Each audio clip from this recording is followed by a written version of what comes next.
जब जीवन में दुख आता है, तकलीफ आती है, तो भगवान को कोसते हैं, भाग्य को कोसते हैं।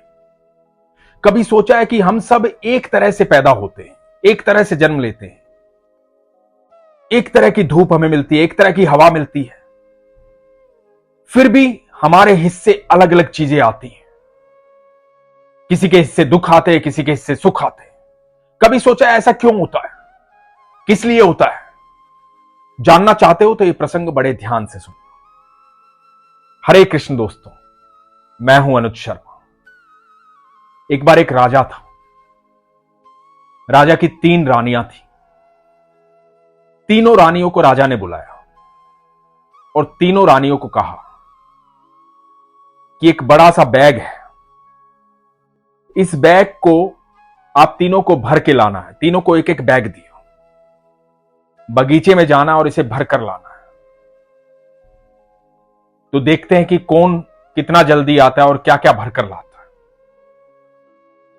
तो तीनों रानियां अपना अपना बैग लेकर के चली गई। तो पहली रानी ने सोचा कि राजा के लिए अच्छे अच्छे फल ले जाती है, सुंदर सुंदर फल ले जाती है।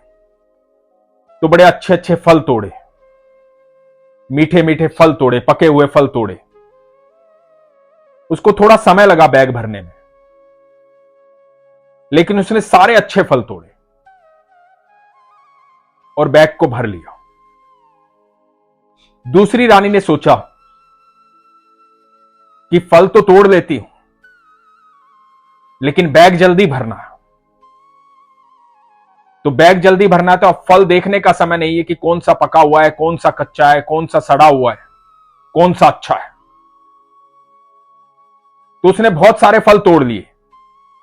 जो थोड़े सड़े गले फल थे वो बैग में नीचे भर दिए, थोड़े साफ सुथरे फल थे वो ऊपर भर दिए, ताकि ऊपर से वो साफ सुथरे दिखाई दे। तो इस रानी को थोड़ा कम समय लगा फल इकट्ठा करने में, अपना बैग भरने में।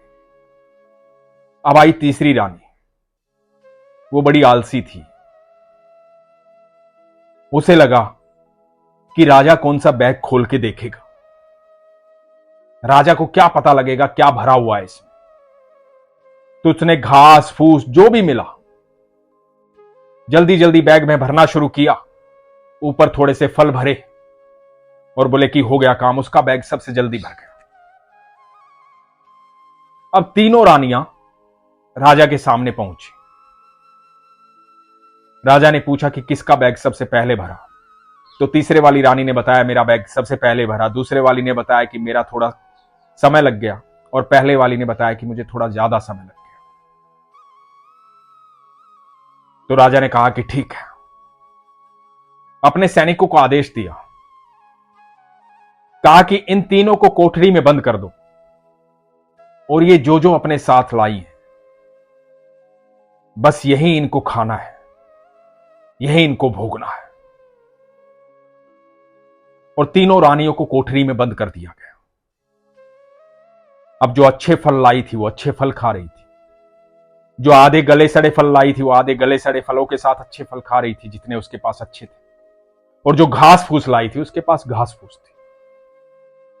दोस्तों, ये राजा कौन है और ये रानियां कौन है? ये राजा ईश्वर है, अनंत ब्रह्मांड के रचयिता है, और ये रानियां हम सब हैं। और ये फल क्या है? ये हमारे कर्म है। जो जैसे कर्म करता है उसे वैसा भोगने को मिलता है। तो जीवन में जो कुछ भी हो रहा है उसका जिम्मेदार कोई और नहीं है, हम स्वयं हैं। तो जीवन में दुख आ रहा है तो उसके जिम्मेदार भी हम हैं, क्योंकि हमने ऐसे ही फल चुने, हमने इतनी मेहनत की, हमने घास फूस इकट्ठा किया है, बहुत जल्दी मचाई है, आलस में रहे हैं, मेहनत से काम नहीं किया, ईमानदारी से काम नहीं किया। यदि जीवन में सुख आ रहा है तो हमने बड़ी मेहनत से काम किया, ईमानदारी से काम किया है। और यदि आज हम पिछले जन्मों के कर्म काट रहे हैं, जो हमारे प्रारब्ध हैं, जिस तरह के हमारे प्रारब्ध हैं, तो मैं आपको एक बात यकीन से कहता हूं, आपके कर्म कितने भी बुरे रहे हैं और आपके प्रारब्ध कितने भी बुरे चल रहे हो, आज ही आप ईश्वर के सानिध्य में आइए, पूरे विश्वास के साथ अपना समर्पण दीजिए। ईश्वर को बोलिए कि आज से हम आपके सानिध्य में पूरा समर्पण देते हैं और आज से ही अपने कर्मों को सुधार लीजिए, अपने कर्म अच्छे कीजिए, नई खेती कीजिए, कर्मों की नया बीज बोइए। आपके पास जितने साधन हैं, जितनी व्यवस्थाएं हैं, उनके अनुसार अपने कर्म अच्छे कीजिए, लोगों का भला कीजिए। एक बार नियत ये बनाइए, ईश्वर से घर से ये कह के निकलिए कि प्रभु आज मैं सुबह घर से निकल रहा हूं, मैं आप पर विश्वास करता हूं, आपको समर्पण देता हूं। आज जो भी कर्म मैं करूं उससे किसी का अहित ना हो, जो भी कर्म मैं करूं उससे किसी न किसी का लाभ हो, किसी न किसी को खुशी प्राप्त हो। आप बस ये नियत बनाइए कि आपको दुनिया का भला करना है। आप बस ये नियम बनाइए कि दुनिया में सबको सुख देना है, सबको खुश रखना है। आप यकीन मानिए आपके जीवन में दुख नहीं आएगा, आप कभी दुखी नहीं होंगे, कभी खुशियां आपसे दूर नहीं होंगी। सिर्फ आप ये नियत रखिए, आप ये नियम बनाइए, आप जैसा बांटोगे ना वैसा आपको मिलेगा, जैसा बोओगे वैसा काटोगे। बस ये नियत बना के चलिए कि प्रभु मेरे हाथों से किसी को दुख नहीं पहुंचना चाहिए, मैं सबको सुख देना चाहता हूं, सबको खुश रखना चाहता हूं, सबको खुशी देना चाहता हूं, प्रसन्नता देना चाहता हूं। बस ये नियत रखिए, उसके बाद देखिए पूरा ब्रह्मांड, अनंत ब्रह्मांड आपकी नियत के अनुसार आपकी व्यवस्थाएं बढ़ाने में लग जाएगा।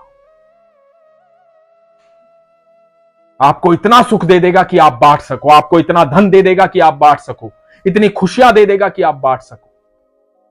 एक बार नियत तो बनाइए, ईश्वर की शरण में तो जाइए, उनके सानिध्य में तो आइए, समर्पण तो कीजिए। इस समर्पण के लिए विश्वास की आवश्यकता है। इसलिए हमेशा कहता हूं, अपने विश्वास को मजबूत कीजिए, अपना ख्याल रखिए। हरे कृष्ण।